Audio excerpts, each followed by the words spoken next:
were on, you were so in and out, man. You were so in and out of there that last time. It was almost like me trying to run down a fast running back. I just missed the play, but, you know. But on the real, let me take this in the 3, 2, and then the 1. Number 3, Jaden Roberts. Coach Sean, how long have I been saying in my X factors that on the offensive side of the ball, facts, that the number 1 X factor was going to be injuries? Facts. Injuries. I've been saying it, Coach I, all spring. Injuries, not a play, not a particular player, not a particular scheme. Injuries were going to be the X factor, and I'd be doggone if this didn't happen. And I've also said that Jaden Roberts had to be healthy. Yeah. Now they're plugging in Vandermark. I think that's what's going on, and they're liking Vandermark from what I've been hearing. They're liking Vandermark. So the blessed thing that's coming from it is the fact that yes, Jaden is hurt. We prefer Jaden because he flows. He's very, very fluid with the system. But because he's dinged up right now, you've got to put the next person in, and that's going to be Vandermark. I think it's going to be okay. Don't know the extent of Jaden's injury, but we got to, watch that, because I'm still saying I just don't like that we're not experienced enough to just say, oh, next man up. Sometimes that philosophy doesn't work all the time. It works, but it's not solid all the time. So we got to watch that. You said running backs, right? Yeah. They say Jam is doing very, very well, but he made it seem like Jam, I took it a little different than everybody else.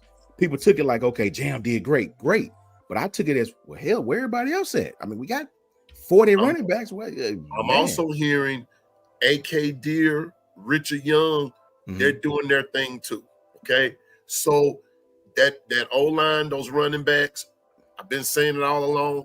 That's where our question mark is, not because of ability, not just because of ability, but because of the fact that they were not utilized that much last year. They've got to get used to getting heavily utilized. Quarterback, Coach I'm going to say this about Gunnar Stockton.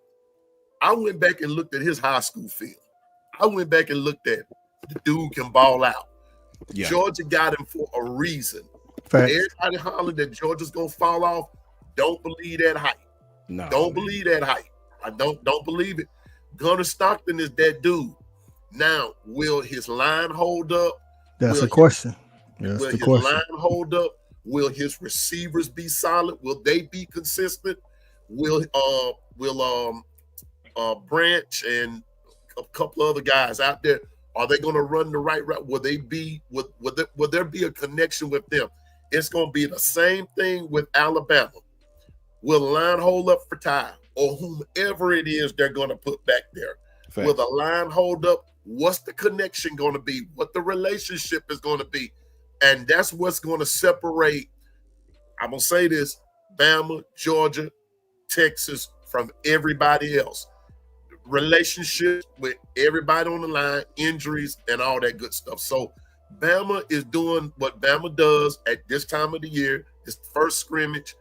I wouldn't read too much into it. Probably about the third one. Then if things are not going right, then I start worrying. Facts. I could not agree even more with you, Piano Man. Hey, listen, Coach, I hit it right on the head with Georgia.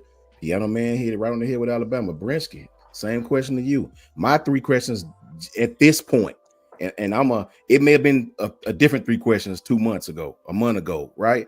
But today, my question is quarterback, running back, guard. What is going on at guard? What other running back has done well? I think somebody just sent me a text and said Daniel Hill did well, right? That's good to hear. That's what I was waiting on. What other running back did well? I need at least 3 guys in that rotation. And quarterback. Which 2 quarterbacks did well? What's your outlook, B Sharp, on quarterback, running back, and guard?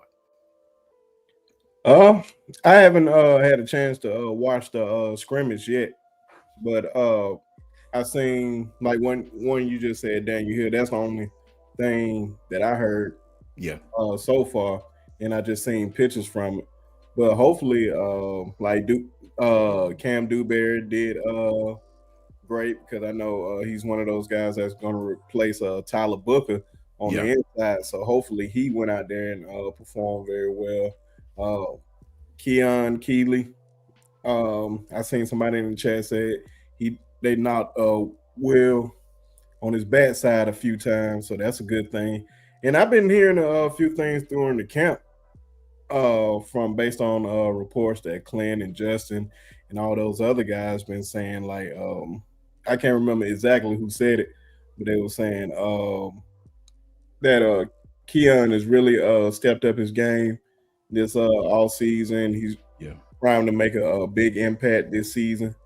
But for quarterback, of course, Ty, and you want pretty much, I think it's going to be lined up Ty, Austin, and Keelan. I hope it's lined up that way based on experience, but may the better man win. But it pretty much ties our quarterback, so that whole argument is pretty much done in my eyes. Like it's almost, we over talking it at this point.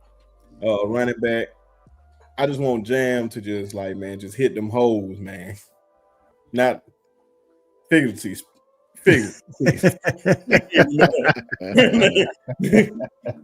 No did it. No did it. No did it. Don't be scared, man. Just stop trying to bounce it out and actually make big plays this year. I want to see Daniel Hill back there with Richard Young. I think Richard Young is going to have a great season, especially if they give him a ball, give him the football. So can't wait to see it, man. Only time will tell. Okay, I love it, man.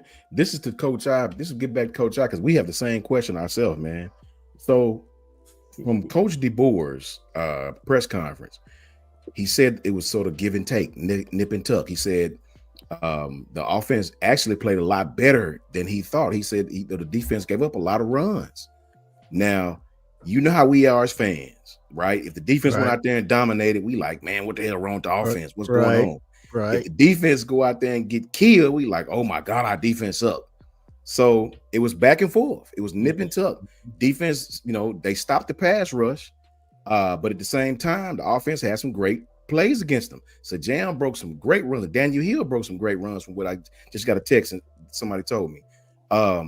What's your thoughts on that, Coach I, with you guys? I know with Georgia, obviously, outstanding defensive team always, right? Do you think, especially with Branch coming over, Coach I, what is your expectation with that offense, man, going into this scrimmage today, especially with somebody like that electric coming over to Georgia? Very similar to Latier Brooks, but older. Well, listening to Coach T-Rob press conference, I want to say it was Thursday morning, he said skilled players have been a lot to handle in the preseason. So that's actually bodes well, because we have veteran corners. We got KJ Bolden, who's freshman All-American safety, saying that skilled players have been a lot to handle. Not that they couldn't, but a lot to handle. That tells me that they're doing a little bit better in preseason camp than our receivers last year. But to be honest, when you lead the country in drops, ain't nowhere to go but up. You know what I'm saying? So, but I think with the, I think again, we all talked last year how, Georgia and Bama kind of had the same issue. Like they didn't have that running back that was going, fit it up into the A gap and then lead with your helmet and your shoulder pass and knock somebody backwards. So that's what I'm waiting to hear about. Like who I get Nate Frazier is explosive, but Nate Frazier ain't that short yardage guy. Like I'm waiting to hear, and I'm hoping I can hear something Tuesday in Kirby's press conference, to talk about this. Like, is it Rod Robinson? Because and I saw somebody put this in the comments. All of Georgia's bigger backs are muscular and without a lot of flexibility, which leads to injury. You know what I'm saying? Like we've had that issue. Like we get these guys and they're 6'1", 225, 230, but they can't stay healthy. And if we ain't got no back that can stay healthy back there, dog, that's an issue for short yardage. You know what I'm saying? And this is a game of inches when you're talking about the elites, the Texas, Georgias, Bamas. You know what I'm saying? Like when we talk about winning the SEC championship, like that's what I want to hear. Like I have heard great things about the wide receivers, But I want to know too about the running backs, dog. Like I need somebody gonna get up in that, like you say, not in the hole, but in the A gap and knock somebody backwards. You know what I'm saying? let me ask you this, Coach, because I'm gonna ask Brinsky and Piano Man the same thing with Bama. If you got one concern, I know what mine is for Bama. If you got one concern on either side of the ball, what is it? For me, I know what ours is. I can tell you. So it's not a concern, but I definitely want to see more of. Got to see more pressure from our D line. Got to. Facts. Got to see more pressure. Boy, you read my mind. Listen, man, we played steady last year, but we didn't create no new line of scrimmages negatively for the offense last year. Outside of the Texas game against Texas, it's like our defensive line was, they licking their chops. You know what I'm saying? I don't know what was going on with that. We sacked them like 13 times total in 2 games, had a whole bunch of TFLs. Then we played Kentucky and we can't get a 1-yard stop. You know what I'm saying? It's like, I need to see more consistency on that D line. And Shawty in the comments, him and some of the players, I don't know, Shawty might have went to the Shawty, you go to the scrimmage, dog? He might have went to the scrimmage today. So maybe we can get some insight. He said Rod injury and Kid. Is Rod still injured? See, that's what I'm saying. Like, I hope he looked good during the summer, but they wasn't hitting. You know what I'm saying? And again, we need one of them big bodies to stay healthy, man. And see, that's my thing, man. Before I give it to Piano Man, listen. What's up, Coach Carl? Much love to my brother, Coach Carl, who just entered the chat, man.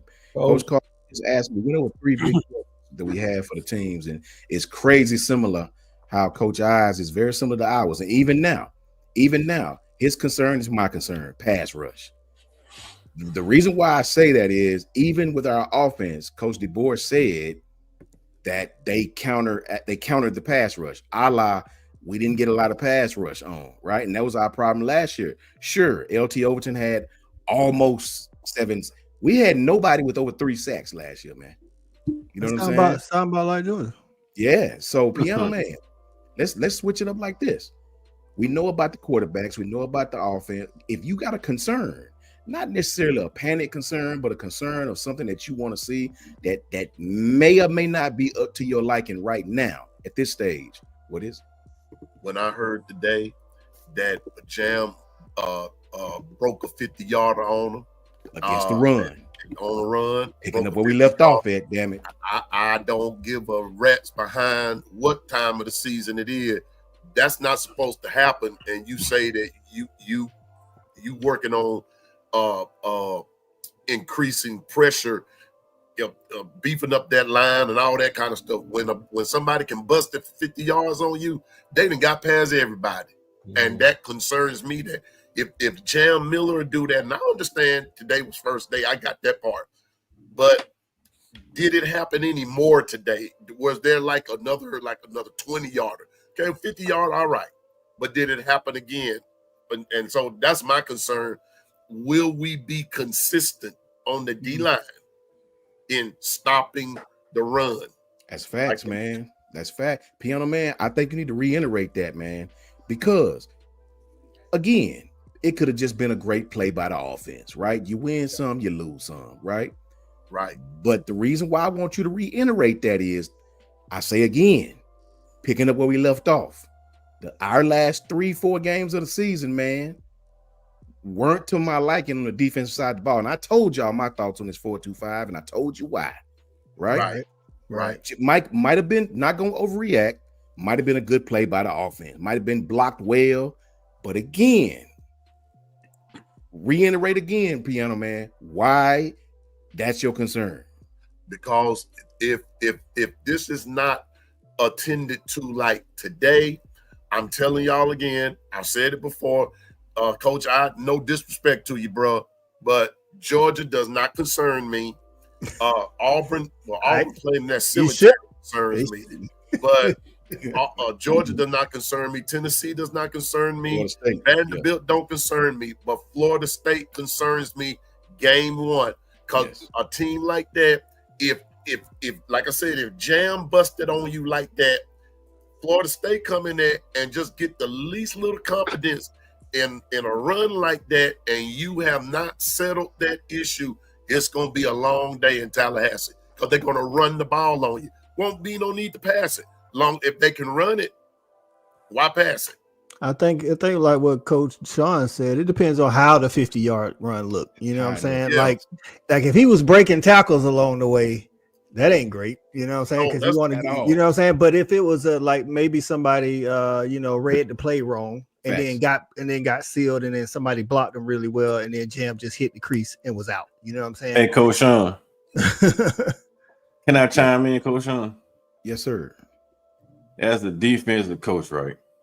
A lot of people concerned about the running game. The difference is we don't know if Jam scored on the first team, second team. Bust a big run on the first team, second team, or third team. And that's kind of what I was saying. We don't know who was out there at that point when he broke that big run. Right. You don't know how far the field was spreaded. We don't know who was on the hash mark and he cut back and went far side. He might have cut back and went field side when they ended over there by the corner. Got a long run off. It could have been a delay, like a delayed draw. They've been pushing up field and he handed off and everybody bypassed the quarterback and he bust through the middle. Like it's so many different things. When Ryan grew up as a play caller, they could have been running the RPO. And then he just handed off the Jam when everybody was playing the pass because you seen different rock concept. And then Jam comes across and go back. It could have been on the second team defense. It could have been when they were subbing out defensive line and you caught the defense team off balance, or caught the defense team licking on the sideline doing checks, kind of like Tennessee does. Like they'll line up in one play, turn to the side and wait till you make a check, and then they run the ball on you. It could be any type of little gimmick that happened in practice that got Jam to that point. Yeah. But my thing is it went by one long run the whole spring, the whole summer, and even fall camp. They had one long run on defense, and then we all panicking, right? I mean, I've seen Nick Saban with LaRondo Kane and Dante Hightower back to give up a 40-yard run. I mean, we've seen people burst out big runs when we had the stellar defense, right? Yeah. It's just certain players at a certain point in time may be a good idea. My thing is encouraging for me. I'm not worried about the defense giving up one big run. When they say Jam burst a 50-yard run, I'm sitting here looking like, oh hell, Jam running the ball that hard, that far? Right. It's a plus side to me that we got a running back that can burst a 50-yard run, because we ain't seen that since down Jameer Gibbs now. Yeah, that's a fact. So definitely not last season. Definitely. People upset about the 50-yard run. You should be excited that Jam had the juice to get 50 yards. And that's what I'm saying, man. Why are we panicking? I'm about to say Piano Man said it was either you, Piano Man, or Coach Sean. I'm like, bro, if the defense did bad, did good. Y'all be concerned about the offense. The offense did bad. That's how it is in preseason. Like, Facts. It's just we trying to find something we complain about. Yeah, we playing against us, man. Like, if our offense is moving the ball on that defense that we saw last year, we got to help our offense. But if our offense can't move the ball on our defense, we could be looking like, damn, is Ryan Grove plays it Nick Sharon 2.0? So I mean, oh my God, it's never as good as it seems, or it's never as bad. I'm saying, man, like I'm telling you, me personally, right? We in practice. Our offense, we beat the offense one day. Offense come back out there and skunk monkey us the next day. But we get on our defensive player because we want our defense player to win every single damn play, every single damn day. We ain't gonna win them all, but we trying to push them to win them all. So they'll keep pushing hard and hard and hard and harder. But shit, we gotta look at it. It keep going hard and hard and hard. Practice just started, man. These kids' body ain't physical like that right now. They hadn't been hitting each other, be hitting weights or something. Now they starting to hit each other. They're gonna take a minute for them body to form to get used to those contact, get used to those licks. Jam probably broke a tackle. They probably came in, the linebacker trying to come down and fill the gap, and the guard might have caught him and hit him in the chin. That could be why Jalen Roberts hurt right now, trying to pick up a blitzing linebacker, and Jam got bursted. We never know. Because until we start taking contact after contact after contact after contact and getting in football physical shape, then we'll know probably by end of next week when they get to that second and third scrimmage, we'll know what Alabama offense is about and their defense is about. As long as they don't leak too much to the public, we'll know what we're really about in those coming days. Yeah, I agree 1,000%, man. Brinsky, is Brinsky still on? He had to step out right quick. Had to step out. Yeah. I agree 1,000%. Shawty right there had a remark for you, Piano Man. Piano Man, we don't count concerns. We will see you between the hedges. You know what? Let me tell you something, just my damn opinion. Let me give you my damn opinion. We gonna beat y'all again. Bye. Listen, ain't that we really can say to that because we only beat y'all once in the last. You think I'm worried about all that? Hey, last 9 tries now. They get it right. Y'all won twice in the last 9 tries. Right. Which is what I'm saying is you shouldn't be concerned, but let's not act like Florida State got a better chance to beat y'all than we do. Let's not act crazy now. That's just getting ludicrous. Florida State just getting ludicrous. Florida State, everybody saying Florida State had a better shot because we don't know nothing about Florida State. What that mean, dog? They had a horrible year. They had a horrible year last year. Man, that's still Florida State, man. That's still Florida State, Coach. When the last time they was Florida State? It's just like Georgia Tech didn't have no shot of being y'all, but they still down there whooped y'all ass, right? But no, they didn't. But they didn't though. That's what I'm saying. Like we don't care how the game goes. We care about W's and L's, right? That's why we can't say we're not going out here and L's. You as W's and L's. You as a Georgia fan, you may overlook somebody, but hell, we overlooked Vandy last year got our ass whooped. We overlooked Oklahoma and got our ass whooped. We ain't overlooking nobody no more. You talking to a different Georgia fan. I'm a realistic fan. That's what I'm trying to tell. Yeah, we not looking over. Just because you beat somebody 7 times, like y'all have, I wouldn't come on here and say we're gonna beat y'all. I'm picking y'all to win that game in Athens. Yeah, I pick us to win the game because I don't think Georgia can beat us right now. But when we talking about analyzing football, there's no football reason you can give me that Florida State has a better chance to beat Bama than Georgia does. There's no football reason for that. I agree. I don't say Florida State have a better chance to beat Bama than Georgia. I say if Florida State beat Bama, it's because we coming out the gate with no experience. Was worried about their running backs over Georgia running backs. Like, come on, dog. You mistook that, Coach. I'm saying I'm worried about game 1. Yeah, this game 1 coming out the gate, Florida State might have a chance to beat Bama. I wasn't worried about. By the time we get to Georgia, we're gonna be prime. We're gonna be prime ready by the time we get to Georgia. Man, listen, hey, Coach. Wait a minute. Hold up, Coach. Coach, listen. Now I've been bragging on y'all because I want to do Florida State worse than y'all did them. You see what I'm saying? I'm just taking it from which could realistically happen because they ain't been the Florida State that we know. They've been that since when? When the last time? Bobby Bowden left. That's what I'm saying. They had the one good year when their quarterback gets hurt and then we blow them out. But like outside of that year, consistently, they have not been that Florida State. So I'm like, we're not gonna act like Florida State in the same round with Georgia, even when we talking about playing against Bama. That's not even realistic. Though. Yeah, like I said, I only meant from a game 1 perspective because we're not playing Georgia. We're playing Florida State. That's that's how I meant it. So, but I'm not counting nobody out. I don't count nobody out either, dog. Like I literally analyze the games as we go. I don't know what other Georgia fans you don't talk to, but Coach Sean can tell you that, dog. I analyze games as they go, regardless of what happened last year, regardless of what happened 10 years in a row. Like, I mean, if you take the last 25 years, Georgia Tech's beat us like 3 times, maybe 4 times, right? But when I go into the game, I look at what's going on right now, what they can do right now. That has not like last year ain't gonna help you win this year.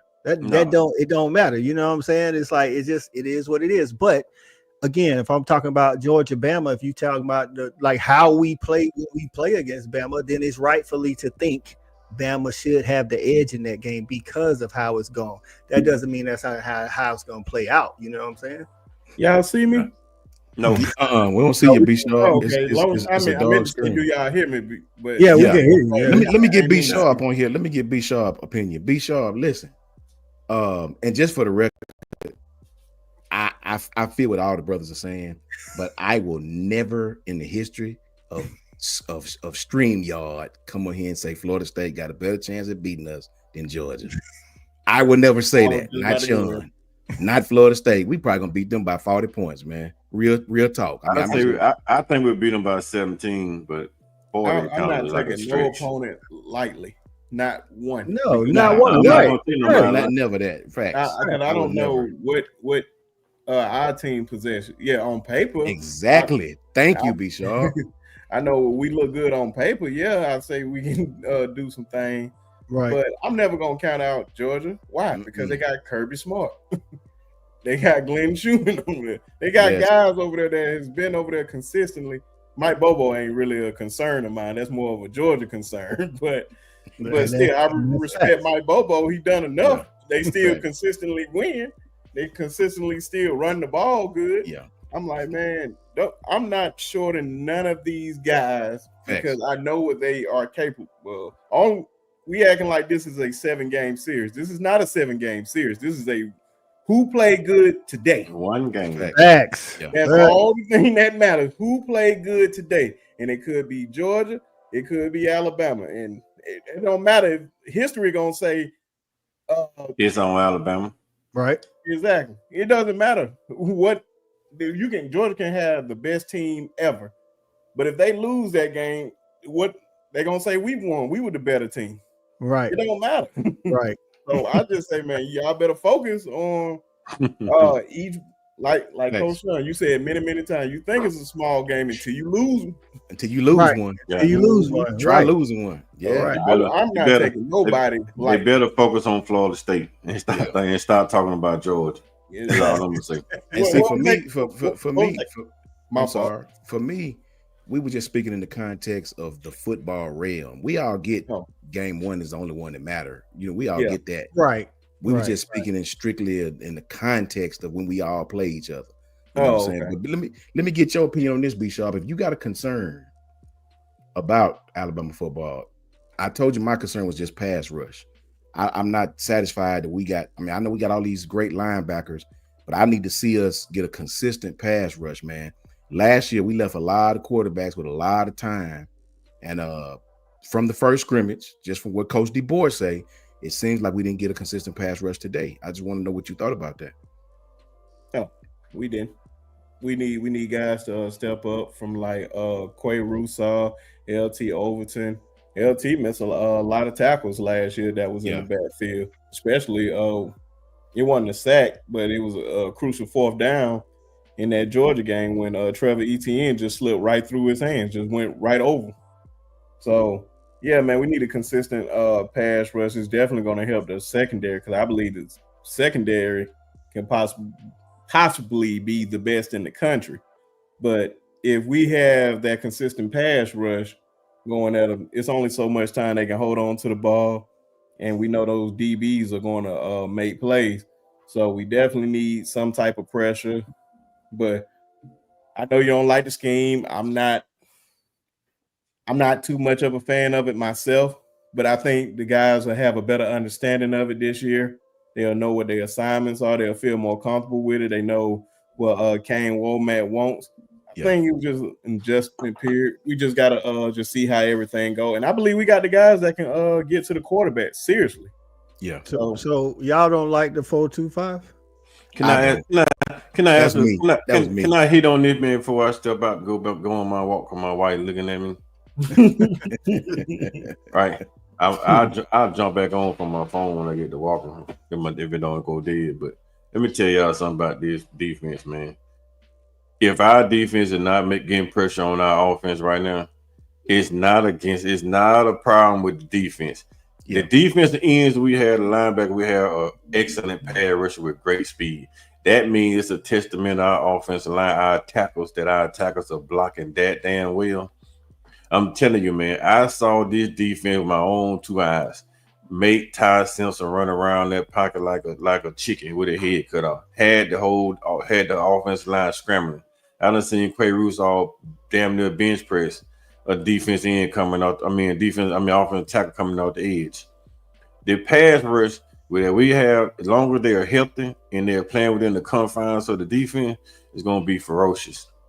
If they didn't get no pressure today, either they're going 3/4 speed or the offensive line got that much better, that fast. And if the offensive line is that much better, then we ain't worrying too much about defense, because this offense is gonna put up a lot of damn points, and the defense just got to hold on to win games.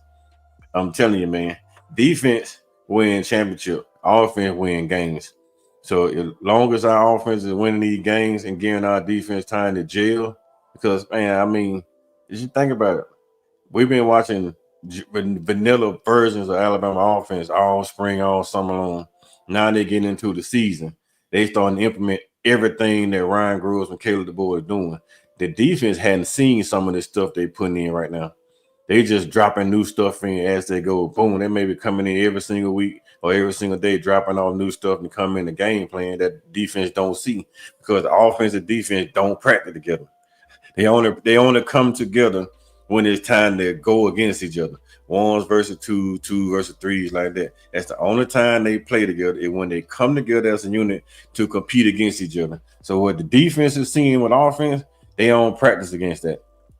They just going through their keys when they practice, and they practice against themselves going through their keys. And they do one-on-ones with the wide receiver. But when they come together as a team, they're not practicing against Alabama defense that they've been seeing all along. They're just coming out there. Ryan Grubb maybe getting them different stuff, getting in his bag, and the defense take time to adjust, man. But by the time we play Florida State, they're gonna come out there. They're gonna have some game film Florida State last year. They just gonna have to move it around with a new quarterback. They're gonna go back and see UCF stuff that he ran with Gus ran. They're gonna go back to Auburn film to see what Gus did at Auburn, even all the way back to Arkansas State. They're gonna have a game plan for Florida State depending on how Gus Malzahn call plays.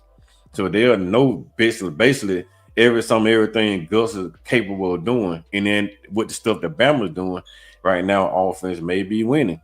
They'll pick up on some of those keys that Ryan Grubb is doing when they get wide side of the field versus the short side of the field, and then they know how to play defense. It's all a struggle when you get on the field in defense, especially in practice, when you practice against your own people.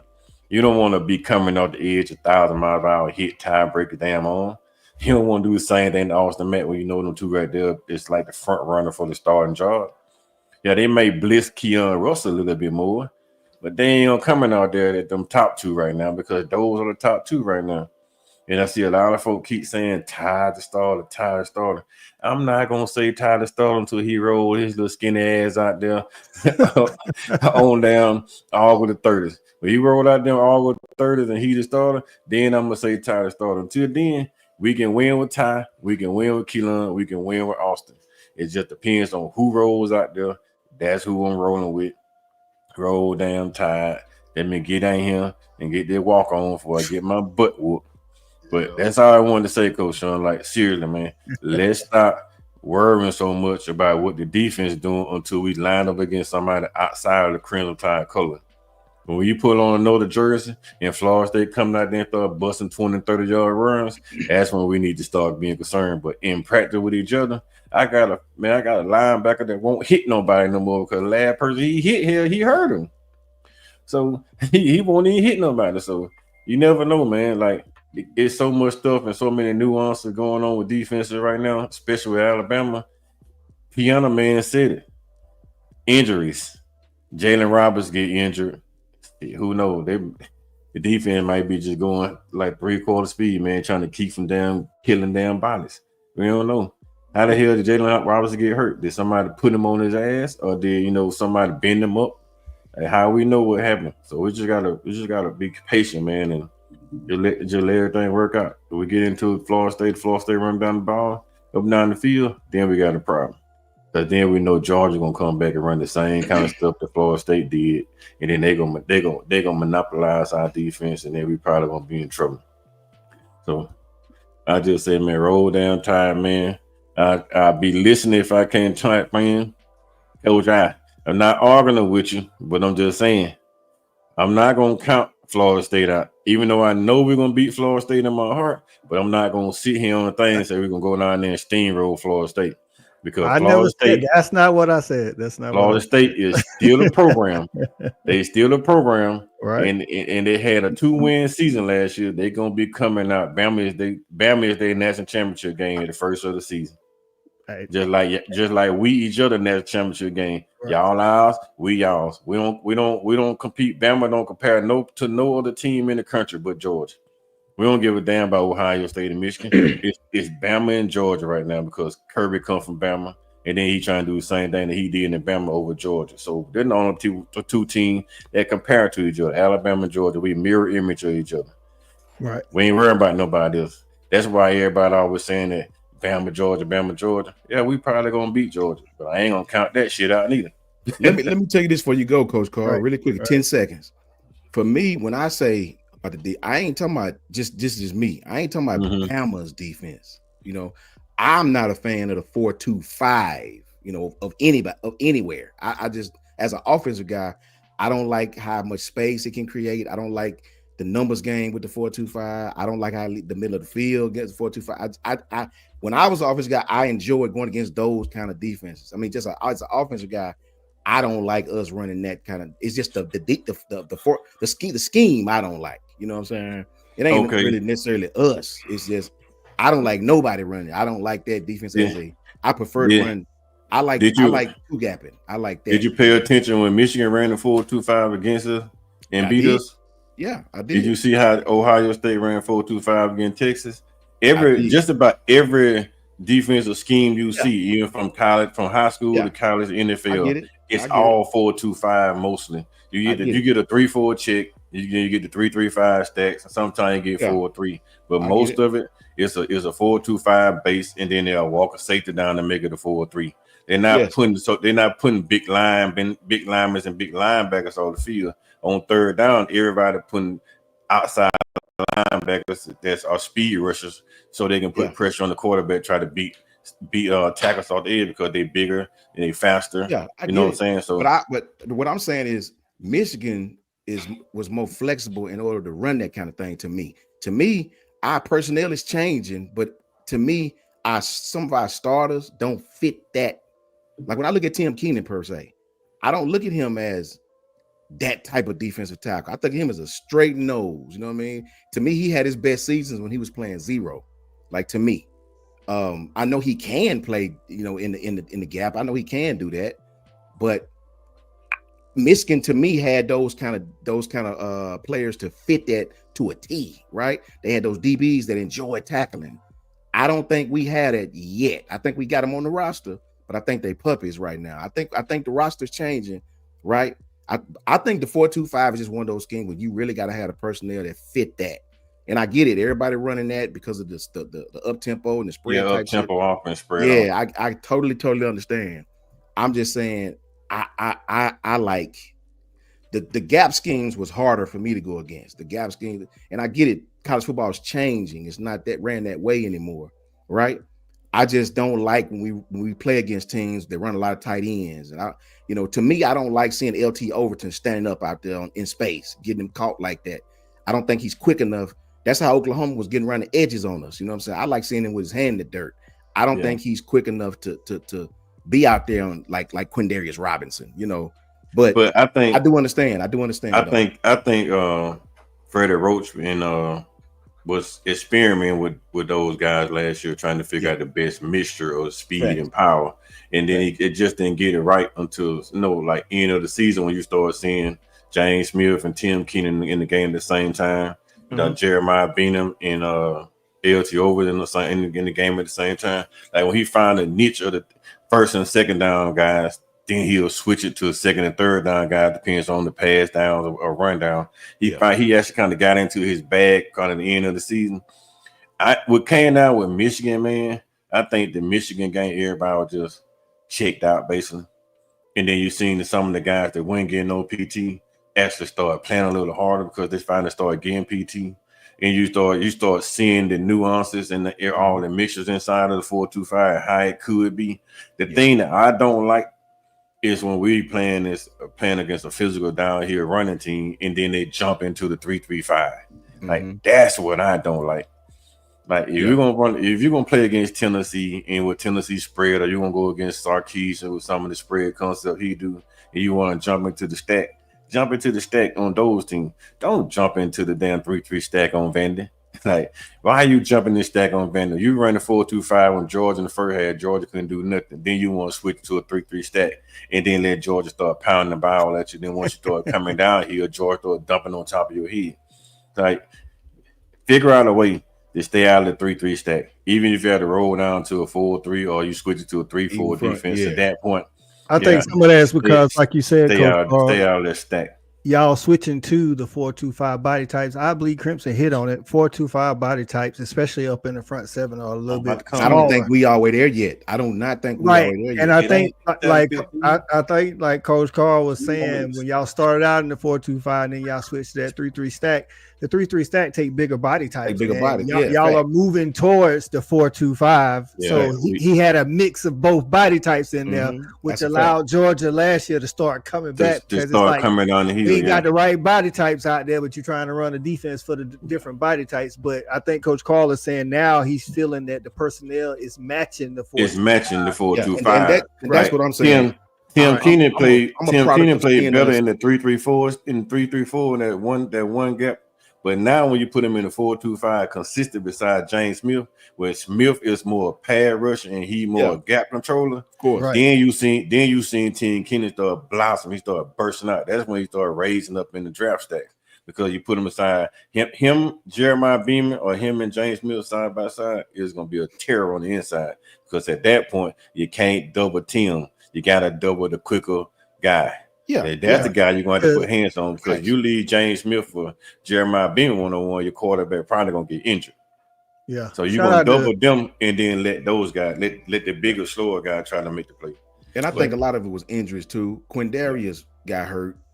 That made LT having to stand up, got him out there. And that's all I'm saying. I don't like seeing LT Overton out there with standing up. I don't like seeing that. To me, I don't think you're going to see it this year though. Right, you had what's number 28? You had John Moran, Lathan, and LT on the same side. Except John Moran had his hand in the dirt, and LT was standing up, and they was killing us on the edges, running to the backside, killing us. But with the 4-2-5 this year, maybe LT is the hand in the dirt. LT should be handing. Yeah, so he's not gonna have any flat responsibility or anything. As Quay Russaw standing up, you're gonna have. Like, you got Quay Russaw, you're gonna have Keon Keeley. You still got Noah Carter playing. He the third on the depth chart. You still got Leonze Pierre. Like, they have a whole lot of speed rushers that's standing up right now. And then all the bigger guys got their hands in the dirt, which they supposed to had last year too. But I just think, like you said, injury wise, they were just fumbling around, man, trying to figure something out to try to make it through the season without dropping all the young boys and not knowing what they're doing. Yeah, but I appreciate y'all, man. Let me get out of here before I get my butt beat, because she done came in here twice. Right. I'll be in the chat, man. I'll be in the chat, man. Y'all be safe.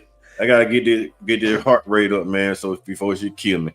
All right, Coach Carl, we appreciate you, man. Hey, shout out to USCJ, man. I see him in there. Hey, USCJ, Big Ten won the championship the last 2 years. So, hey, you got it. You got it until the SEC. You know what I'm saying? We got it. You got it. So, ain't nothing I can say. Ohio State won, Michigan won. Is what you gonna say? You know what I'm saying? When you won as many as many times as say that again, bro.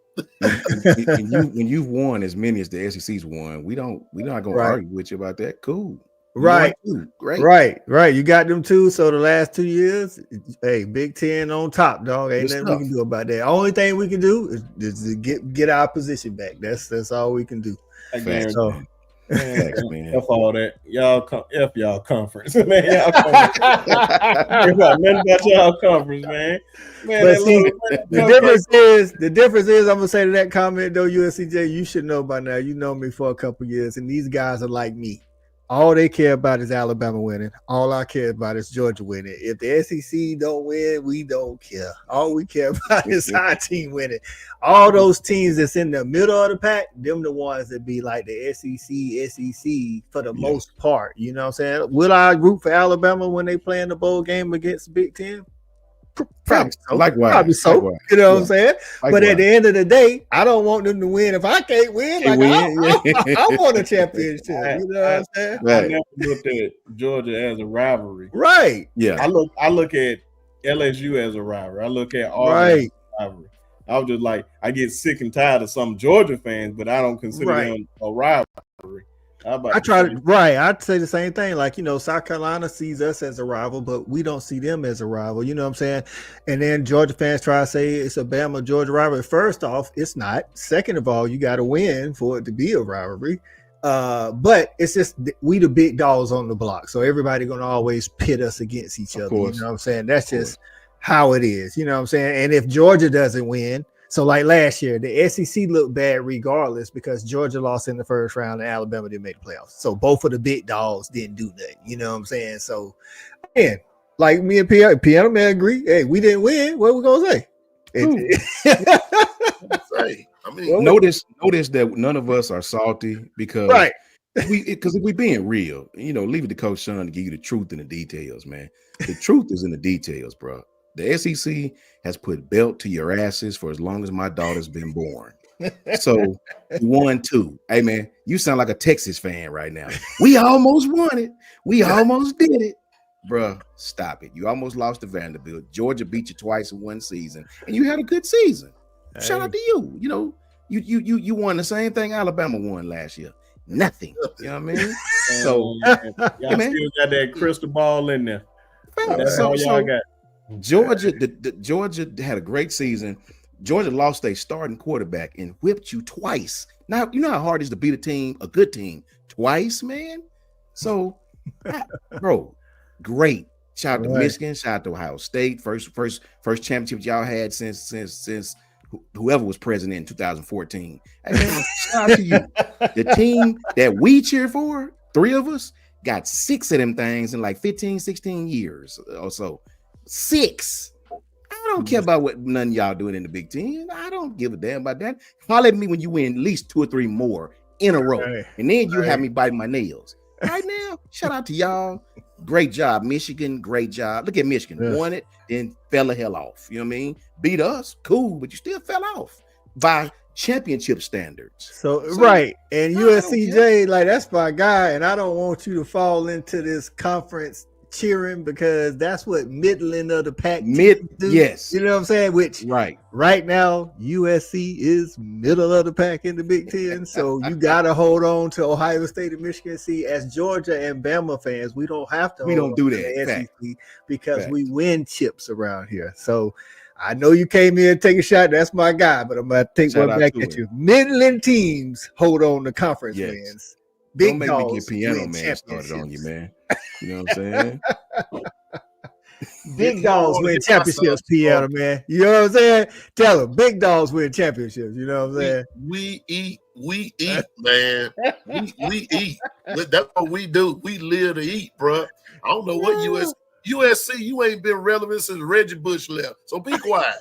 Them days long time ago, B-Shaw. You know how long ago that was, Want me to tell you how long ago that was? How long ago was that, B-Shaw? Ooh, break it down, B-Shaw. Freshman in high school. I am now a 33-year-old man with a child and a wife. So you should probably be like, listen, man. USC. And this is the thing. 34-year-old. I forgot I had a birthday.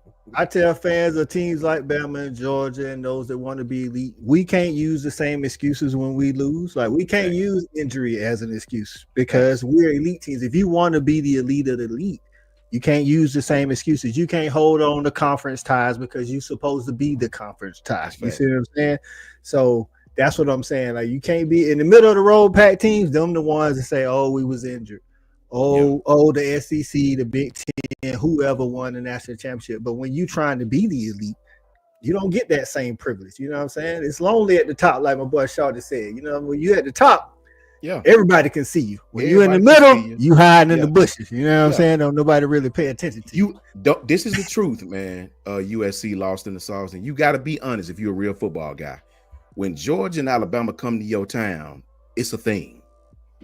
Record sellouts, fights trying to get in the games, national tick. We bring all that with us. You may not have a college game day all season. when you play Bama or Georgia, you're gonna have college game day at your service. So let's just be honest, bro. It's okay. It's okay. Man, the last time we played USC, y'all remember how they were just trying to come out like they were just ready.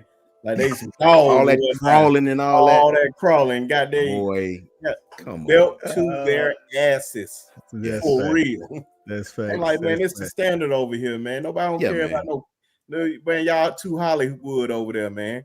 Y'all soft. Y'all soft. I'm just gonna go ahead and don't call them soft with the capital T. SOF capital T. SOF capital T. Soft. Soft, man. Nobody don't care about no USC. Ain't nobody thinking about no USC. Nobody care about no hey, all I can say is meet us in the playoffs, and then we'll see how it go down. Man, they won't even be top 4 in their conference, man. Stop. I'll take that back, top 6. Oh God, you done got B Sharp woke up, boy. You got B Sharp on the Jans rant. What are we talking about here, man? USC. The USCJ. Hold up, player. You want all the smoke. You really do. Man, you can't even beat who in your conference. Oregon, State, you got to beat. Can't beat them.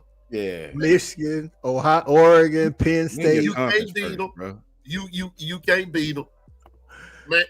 See, man, what are we doing here, man? All I know is this right here.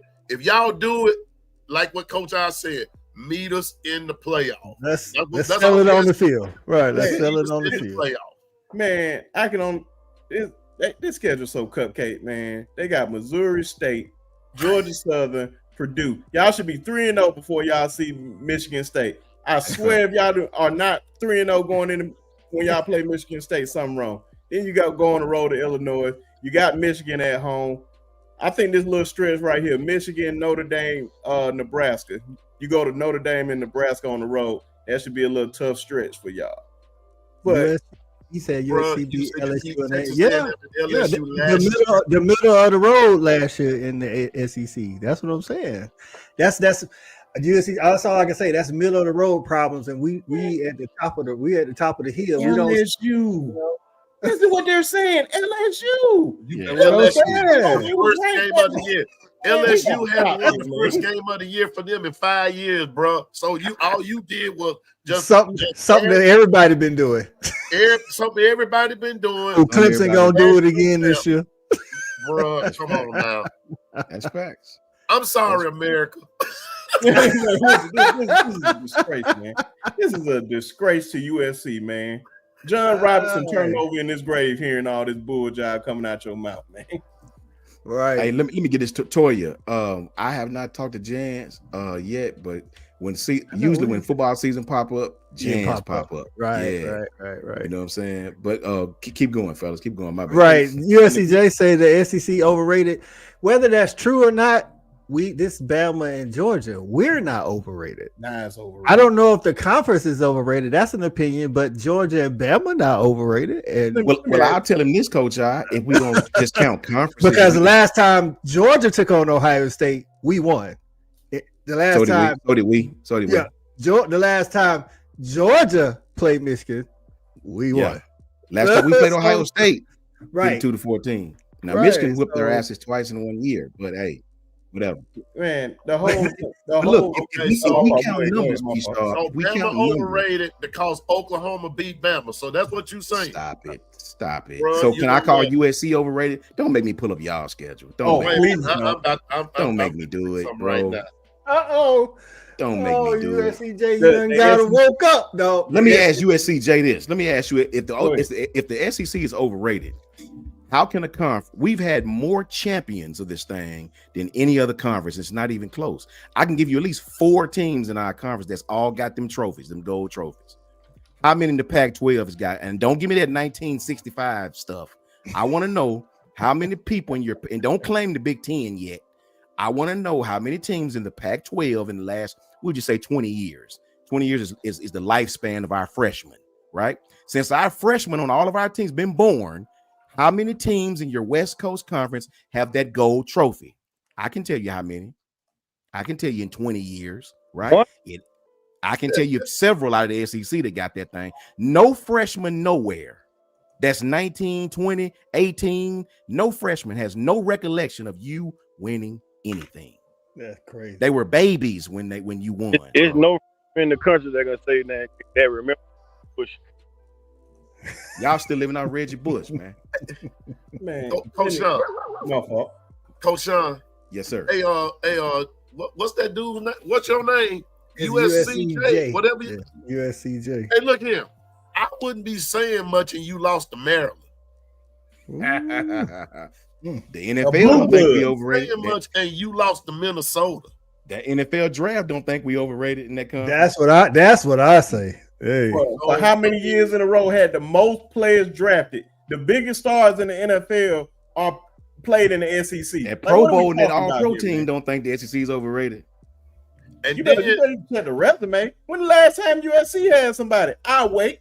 Hey, Coach I. And then, ain't y'all got that dude Branch? Yeah. Where'd he come from? He left USC.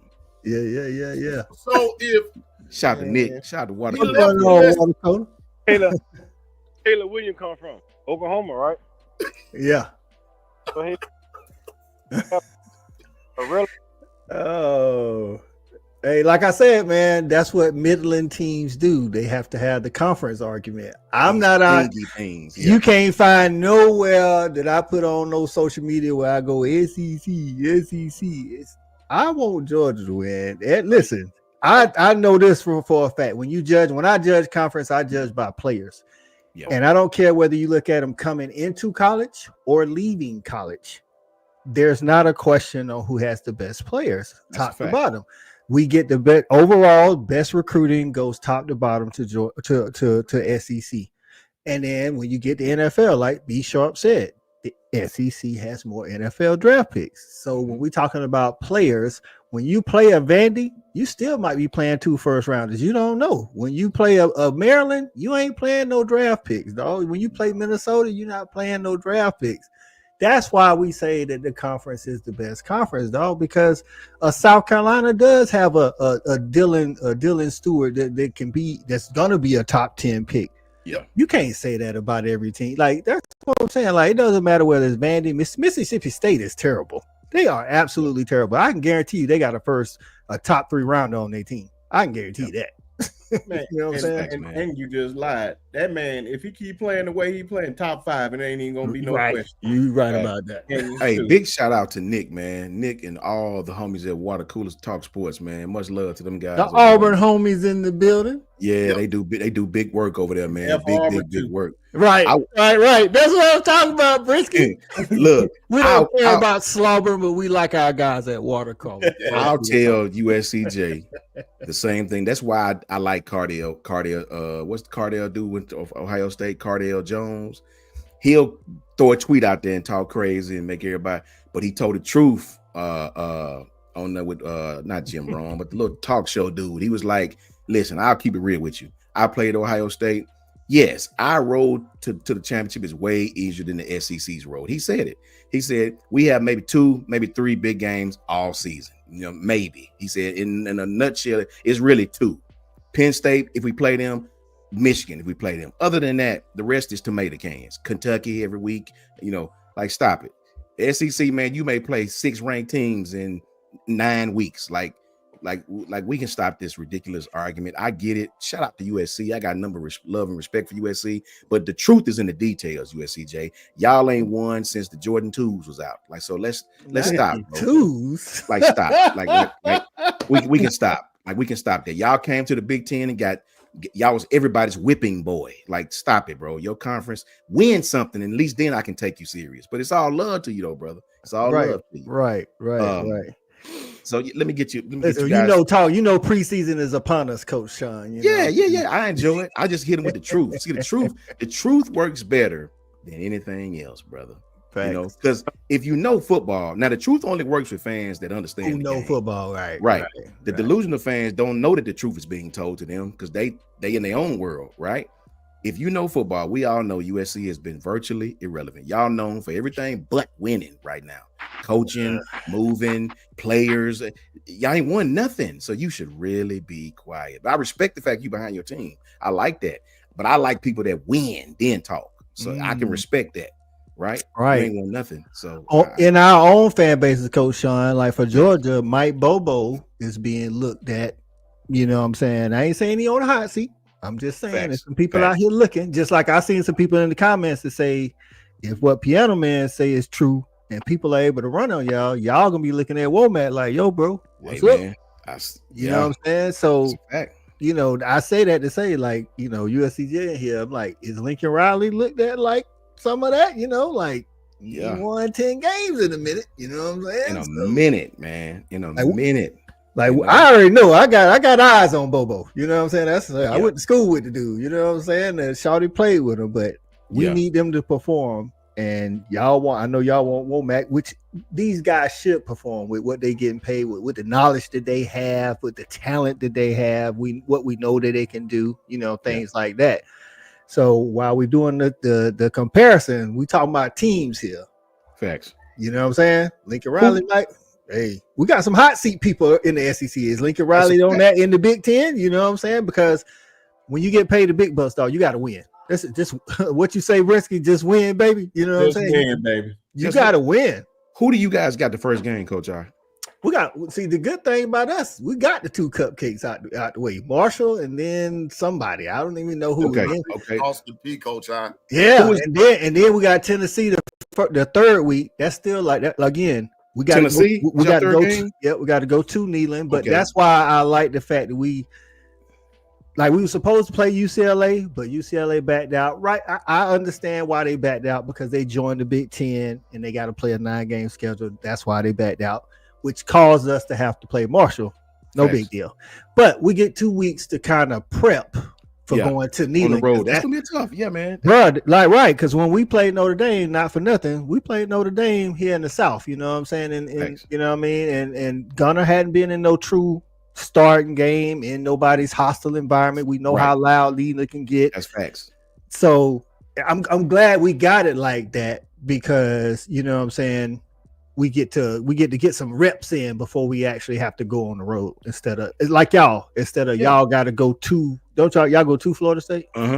Yes. Okay. I mean, it's gonna be loud because it's Bama, like you said earlier, Coach Sean. They're gonna be hyped. Bama coming to this town. It's gonna be a sellout. Yeah. They're gonna be. So let's switch it up right quick. Let's switch it up then real quick. Brinsky on the road, our first game. I'm gonna come to Coach I about their first real game against Tennessee. First real game against Florida State. Let's switch it around. If you have any concerns, right? Because it ain't that far away, man.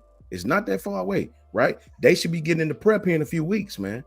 Right. What is your concern going into that first game? We'll keep it on Florida State.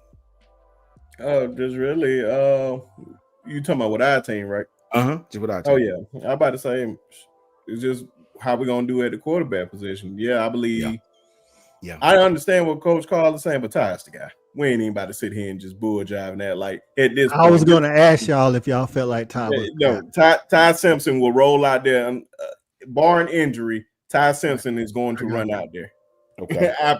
If you're a betting man and you bet somebody else, you're going to lose your money.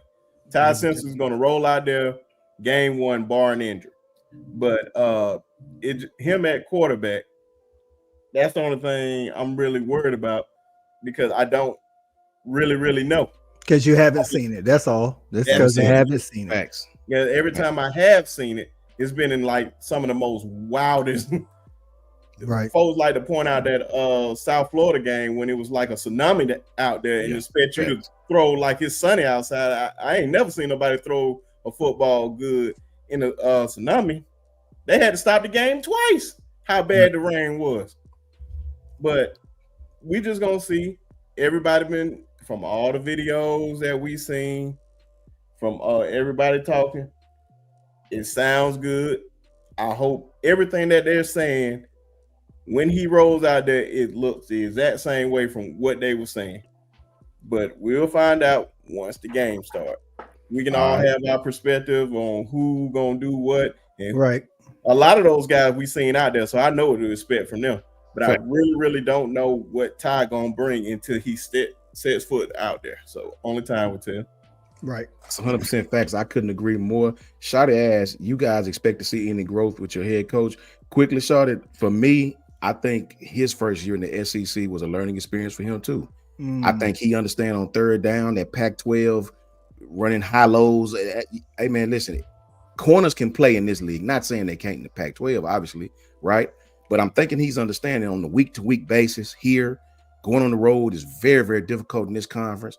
I think Coach DeBoer is growing from that as well. I think he was like, man, you know, it's a fight every week. He said it himself in his press conferences back in the SC Media days. Every week in this conference, man, it is a fight. You can't take your foot off the gas. You will get beat if you do. Piano Man, you, first game, Florida State. Do you got any concerns? Let me hit Coach Carl. I'm with B Sharp. I won't know until I see the product on the field. Yeah. But if I just had to have one, will Ty come through? Will the nerves be there? I know the nerves will be there, but of course, will they overtake him? Will he have the confidence and everything? But other than that, it won't be until I see what's what, and then I'll make my own determination. But I'm confident that we're going to be good. I think we're going to be all right. You know, we'll make some mistakes because first game. We're going to make them. Anybody that's ever played or coached know that there will be mistakes. And then the next thing, the heat is going to be a factor down there in Tallahassee. You know, I mean, there's going to be heat on both sides of the ball, but for everybody out there. But, you know, will you be able to get that mental grind going and be able to hang on in there and see your team through? So when we get out there on August the 30th, I'll be watching that game, and, you know, and then I'll see. But I have the utmost confidence that we're going to be okay. For sure. Salute to Bishop, man. Good to see you, Bishop Frank. Good to see you, brother, for sure. Coach Carl, going into Florida State, do you have any concerns? Coach Carl getting that exercise in. Can you hear me, Coach Carl? Okay, he might be walking. Yeah. Well, before I get back to Coach, I do have a concern. I do. I ain't even gonna tell no lie, but if you don't know me, if you've been around me, Coach Brinsky, Piano Man, I'm a pessimist by nature, bro. It's by nature. I'm not an optimist at all, right? I do have a concern. I got a concern with this defense against the run. I do. I get it. We got all this great talent, all of that. The scheme is what I worry about against the run. This mobile quarterback is what I worry about on third down, us stopping him. These weird fronts I see us keep lining up in. I worry about that against a mobile quarterback, against Gus Malzahn. I do worry about that. Not necessarily losing the game, worry about it, but can't get off the field on third down, worry about it. You know, and then you look up in the fourth quarter and you're asking a fight that you shouldn't be in, right? I do worry about that because last I seen my team for weeks, we couldn't get off the field on third down. So I do worry about that against Florida State, man. I worry about us on third and certain down and distance situations. So I do worry about that until I can see otherwise, right? Obviously, we know the quarterback situation, right? We know that. But last I seen my team, we believed in running the ball 3 and 4 times, 5 and 6 times the whole first half, right? I need to see. I know Grubb is there and all that great stuff. I need to see it. I need to see it with these two peepers, right? Can you hear us, Coach Carl? Yes, sir. Do you have any concerns, Coach Carl, at all going into the Florida State game? Yeah, man. Only I have a concern. Interior line on the offense and linebackers on defense, right? Facts. Not because I don't think our interior line hold up. It's just because Jalen Roberts went down. What we're going to do is we're going to put Cam Dewberry in. We're going to substitute Rock Thomas. I mean, what we're going to do on the interior. So if we get another interior offensive lineman hurt, that becomes a concern because we don't have 3. I think we only have 2 really good subs right now that even have experience on the offensive line. And the linebacker, if Deontay Lawson going to come back a physical specimen, or he going to come back timid, and then we're going to end up have to start playing freshmen. Right. So those are the keys for me. Defensively wise, I'm not too worried because our defensive back know what they're doing. Our defensive line know what they're doing now. It's the linebackers. If the D-line hold their point and the linebacker don't make tackles, that's become a concern. Will a physical runner like Rondell Williams, he's gonna come out, he's gonna want to prove a point. He's gonna be motivated. Facts. That he left Bama and he is a running back that he is, knowing he had a horrible year last year. So he's gonna come out and try to prove a point. That offensive line floors they have, even though they're not 4 and 5 stars like most people have, they still was talented last year. They gave up a few sacks off the edge, but nothing up the middle. So they center and their 2 guards was stacked. Yeah. So they run the ball in between the tackles. They probably gonna have really good resources if our linebackers can't fill the hole. Now I know Mekhi Hill Green is a physical linebacker coming down here and he can fill gaps. But if we start shutting down the gaps, is he gonna be able to drop underneath the tight ends? So like that's like the biggest scheme, man. That's a bigger concern. Is our linebacker play coming in first game of the year? Will they be able to hold a point of contact? Will they be able to be physical enough to stop down here run games? And do we have one that's gonna be fast enough to drop back in coverage? I feel you. That sounded perfect, man. You know what I'm saying? My brother A-Watt says, I'm still concerned about right tackle. And you know what, A-Watt? That's one of them things, just like Coach I and Piano Man was saying. I have faith in Wilkin for me, but we just got to see it. We just got to see it, right, A-Watt?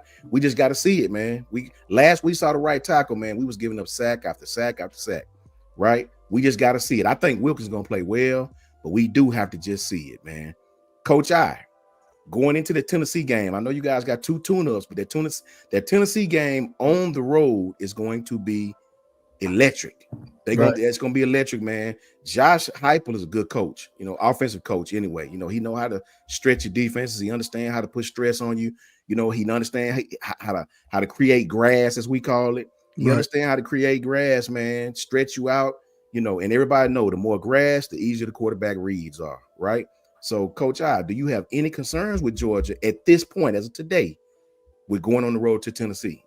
Yeah, with that game being closer than it needs to be in the fourth quarter where anybody can win, because Mike Bobo was interviewed earlier this week and Georgia fans saw it all last year where we had slow starts. Facts. Most teams scored on us first, which, whether that's the offense giving the defense, bad field position because we 3 and out, or whether the defense couldn't get stops, whatever it was. We need to start fast at Tennessee so that Gunner start to has more confidence, because if this is a close game going into the fourth quarter, it's anybody's game.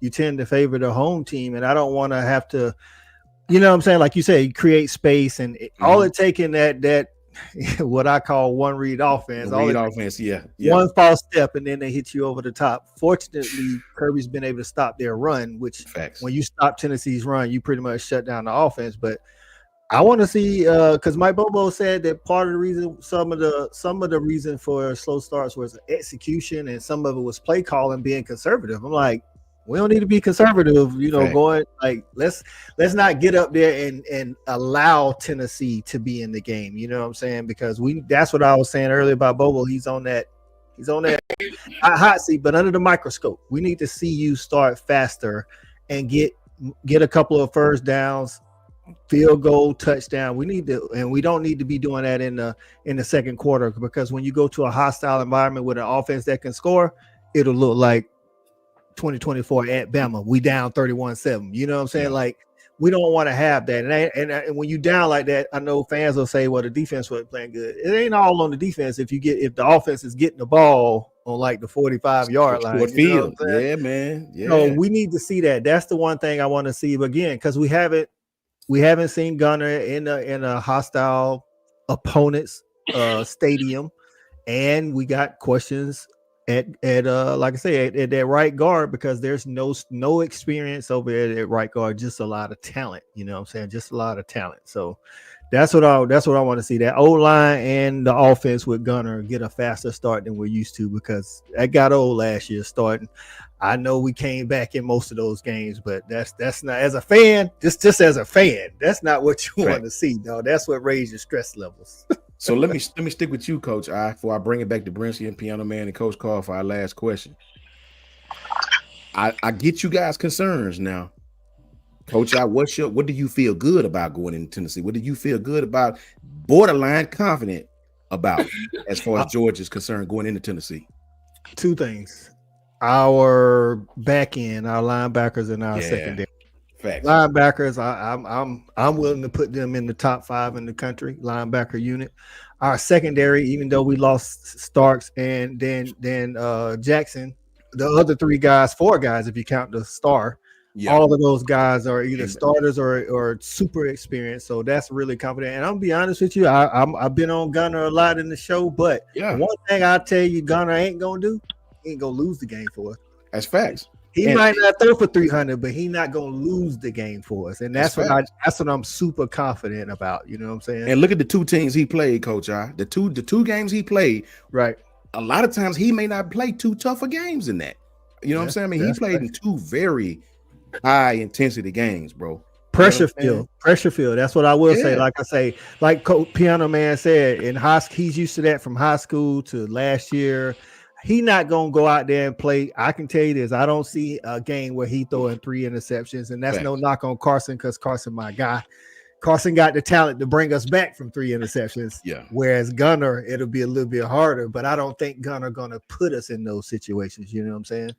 Facts. Piano Man, I know your concerns. What do you feel good about Bama going on the road to Florida State? First of all, I feel good. Starting on the defensive end of the ball, our DB's gonna rock. DB's, facts. DB's gonna rock. I feel good about that part. They hungry. They hungry, bro. Young too. They hungry, and they want to prove that they've gotten better over the course of time. The second thing I am confident in, I'm going back to Ty Simpson. As much as I have a couple of concerns, I'm also confident in the fact that he's going to be able to do more with far as throwing the ball and completing the passes that need to be completed, and not just a long ball. Give the short pass enough chance to do what can potentially be done. And I'm confident in those 2 areas right there, that on the defensive side of the ball, those DBs gonna eat.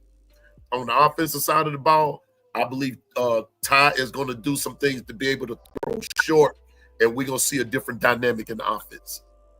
I love it. Piano Man. Coach Carl, yes, we know your concerns. What you feel good about going on the road to Florida State? I feel good about our Wolf position with the talent that we have at Wolf. Okay. And I feel very, very, very, very good about our defensive back and our wide receiver core. Those 2 core, I think, will be the cornerstones of our team, our receiver core, and our DBs. Because we have some of the fastest receivers in the country, and we have some of the fastest DBs in the country, and they both know the scheme right now, and they both going to be playing at a high level. It just depends on what plays called, who's in the game at the right time, and if we can keep teams in long distance, 3rd and long, and we can keep ourselves in 3rd and short. That's what it depends on. So I feel really good about our wide receivers and our DBs. Yeah. But my concern, like I said, my linebackers and my interior offensive line. Okay, I love it. Be sharp, my broski. I know your concerns. What you feel good about going on the road to Florida State? We got to go down to Tallahassee. What's one thing that you do feel good about? I don't feel good about it. I feel great about it. It's our secondary. Boom, hungry. Hungry puppies, yeah. I believe we had those guys back there that can be game changer. I believe we even have a Jim Thorpe Award candidate back there in DeMoney Jackson. Okay. Mr. Lockdown himself. I expect I have high expectations for him this season. I want to see Dejon Lee go out there and ball. Cam Calhoun, Bray. I believe Bray can put his name in that hat too. I'm just really want to see those guys go out there and ball out for real for the most part. And if I had to pick a dark horse, what I'm feeling good about, I really want to see how these receivers gonna do. There you go. Because I remember that documentary that Alabama, which I still need to watch. I seen that clip where Coach Shepard was like, only two guys that was taking notes were Jeremy Bernard and Ryan Williams. Yeah. And pretty much everybody that was in that room is not there no more. Pretty much everybody that wasn't there is not there no more for the most part.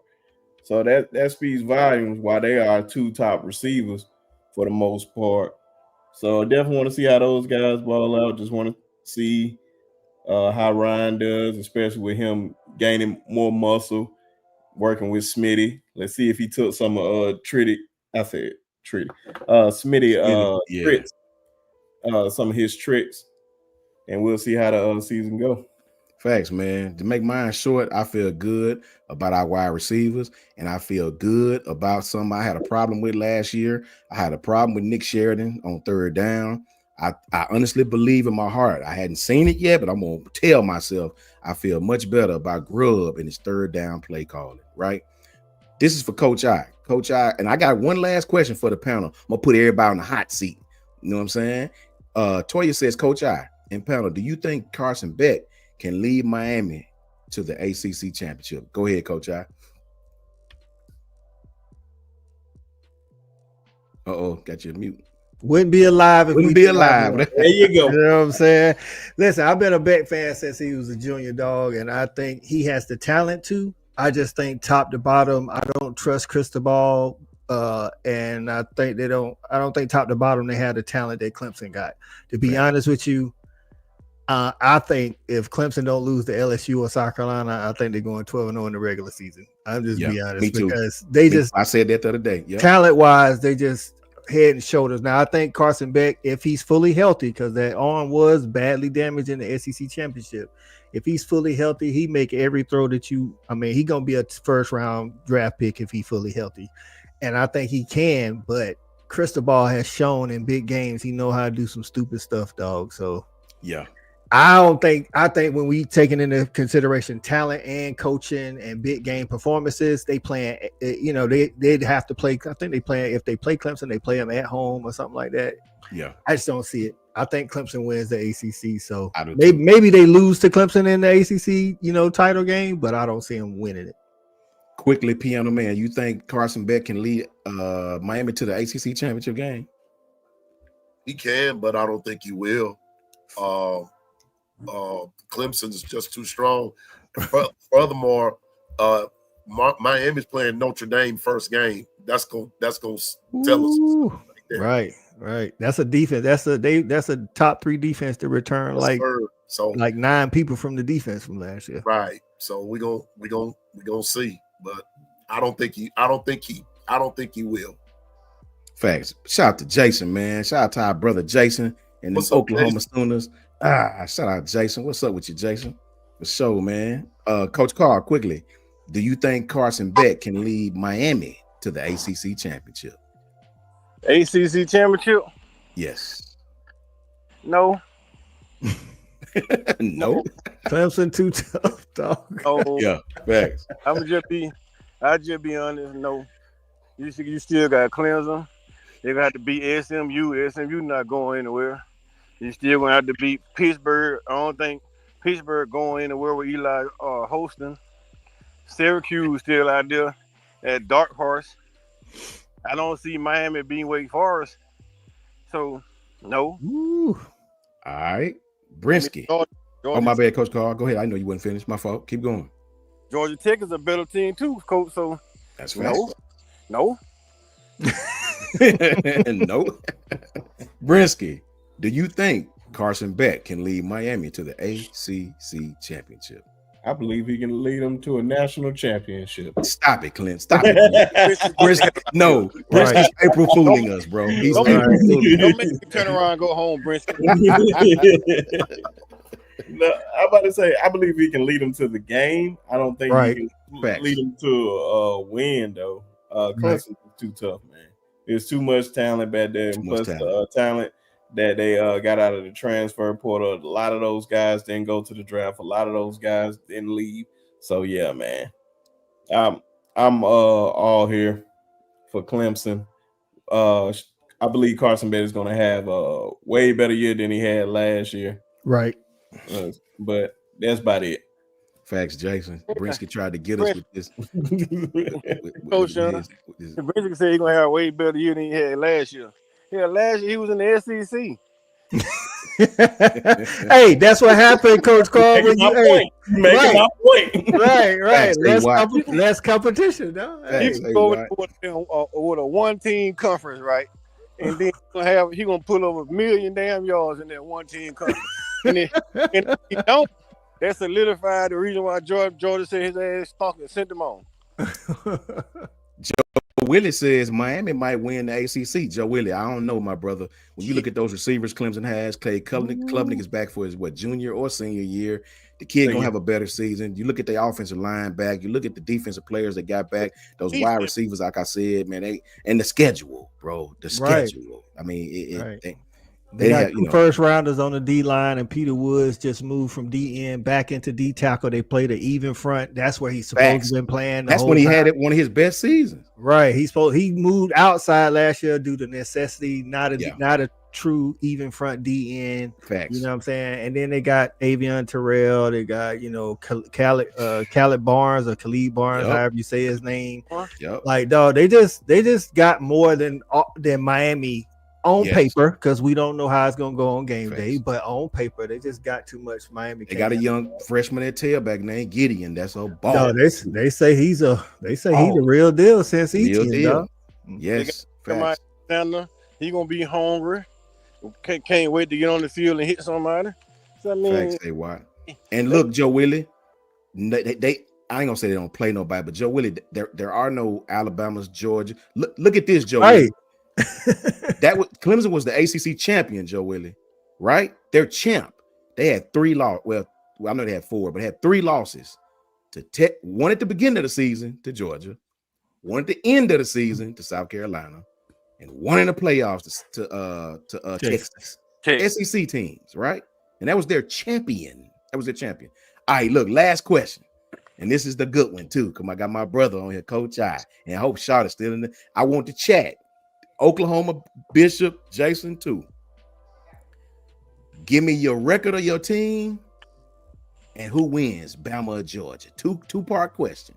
Coach I, I'm gonna start. No, let me end with Coach I. Let me start with my broski Brinsky. Brinsky, what's your record of us? 12 regular season record. And who wins the Bama-Georgia game? It's content, so we got to get Coach I. We got to get all our Georgia homies on. I know people in his chat. We got to get everybody riled up before we leave, right? What's your record and who wins that game, Brinsky?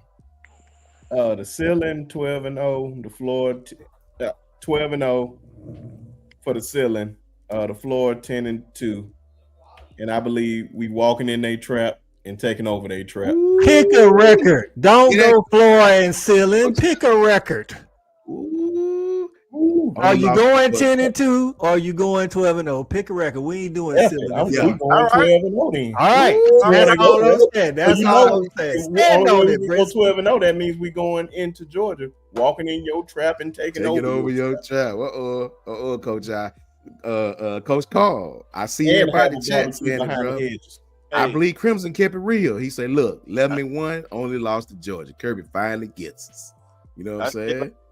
I said like this, Coach Sean. Kimberly said 12-0. I got her going 11-1. Okay. We still gonna walk in the damn Georgia in between them hedges and cut the bushes now.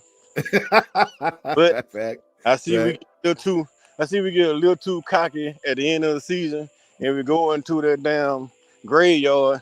And Auburn be looking about field goal. But I feel like we go 11-1. We lose to Auburn in the last game of the season because it's hard to go out there and win in that hellhole, especially when we're undefeated. When we undefeated, Auburn players harder when we undefeated. Yes. So, and then I think the referee cheats a little bit more. We go in there undefeated. Oh yeah, so they get that home cooking. Fact. Yes. Yeah, I think it takes a little longer. So we lose to Auburn, which I hate to say that, but I think we go 11-1. We beat everybody except Auburn. We go to Georgia, come out Georgia with a 7-point win. All right, okay, I like it. Okay, Brinsky and Coach Carl putting it out there, Piano Man. What you got, Piano Man? What you got for it? Let me see what the chat say before you say it, Piano Man. Nick says 11-1, but Bama beats Georgia. Okay. Josh says 12-0, Bama beats Georgia by 3. Okay. B Sharp say, walk in your trap, Coach I. Take over your trap. Let me see what J Mims got. J Mims say 10-2, but we ain't losing no Mike Bobo. We ain't losing no Mike Bobo. Okay. I like it. We can't lose to Tennessee either, Steven. So I hope that ain't what your comment for the state. By the way, Tennessee, we will beat UGA also. Oh my God, Steven. He said Tennessee gonna beat Georgia.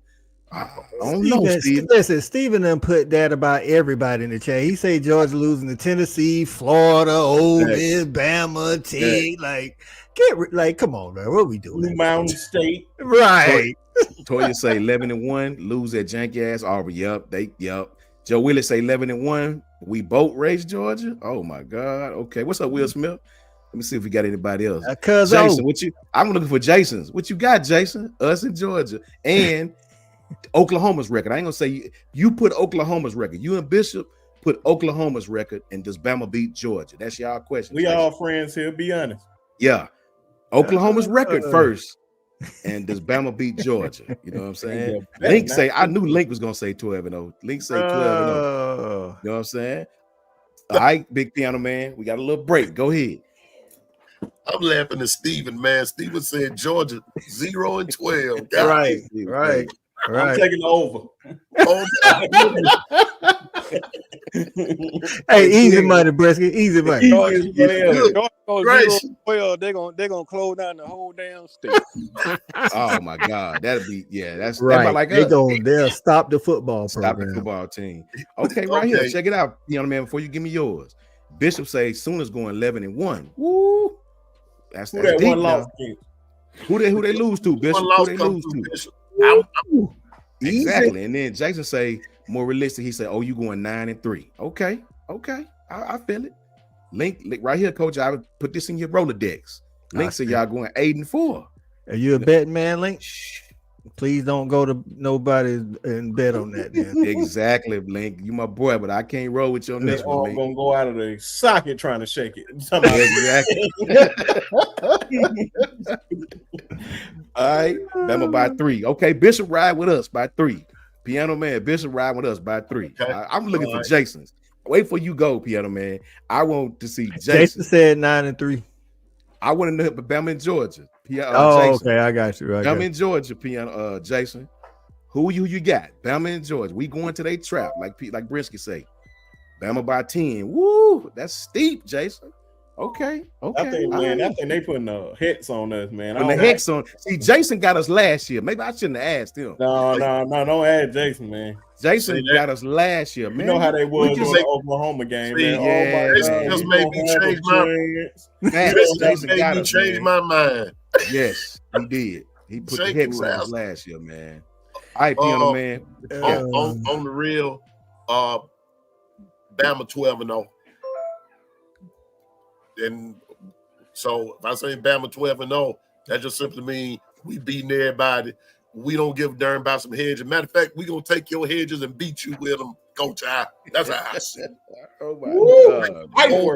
One of them old fashioned whip. Hey, Coach I remember when my mama said, "Go out there and get your switch." I went out right. Man. Piano man, we gonna send y'all to the hedges and go get your own switch. I feel it. Let me see what J Mill. Bama 37, UJ 24. UJ won't see the end zone enough. We getting 8 field goals. Jason, it's getting hot in here. We getting 8 field goals. No, right, man. Bro, a lot of field goals. God, right. Coach I finna address all y'all. He finna address all y'all. Give me y'all record, Coach I, and give me your Bama and Georgia winner. Oh, we being real or we being fanatics? We being straight real. Well, we supposed to be. We supposed to be being real. Real talk. Georgia going 10-2. I think Bama wins in after. It's just what they do. But I'll put on the back end of that, Georgia repeats as SEC champions. Okay, I love it. I like it. Notice I said repeat because the Dogs did win. In fact, when the SEC championship. Facts. I like it, man. I like it. And it was realistic. I like it. For me, I think Bama's going 10-2 as well. I think I do think we beat Georgia, man. Hold on, let me stop my soliloquy. Shout out to my brother Patriot Life, Rob. What's up, Rob? Good to see you, Rob, man. Coach Al in here, Rob in here, man. What's up with y'all, boy? Y'all come at the final end. We getting it cracking in here on each other, man. With all in love, though. All in love. Right. Much love, Rob. Thank you for tapping in, my brother. Good to see you, Patriot Life. Always, my brother. Coach Al, good to see you, boy. We in here getting it cracking. I was hoping you came up tonight, man. Okay. Coach, I said 10-2, but Bama wins, but Georgia wins the SEC championship. Right? I can respect it. I dig that. And that has happened. You know what I'm saying?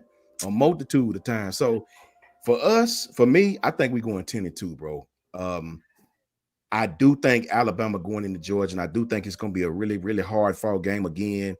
But I really think we're going to come out with that win. I think Bama, that's the one game I can know that our players are razor focused on, right? Mm-hmm. They don't slip in that game. I mean, you know, they ups, downs come in every game, but the Georgia game always has our attention, like to the utmost has our attention.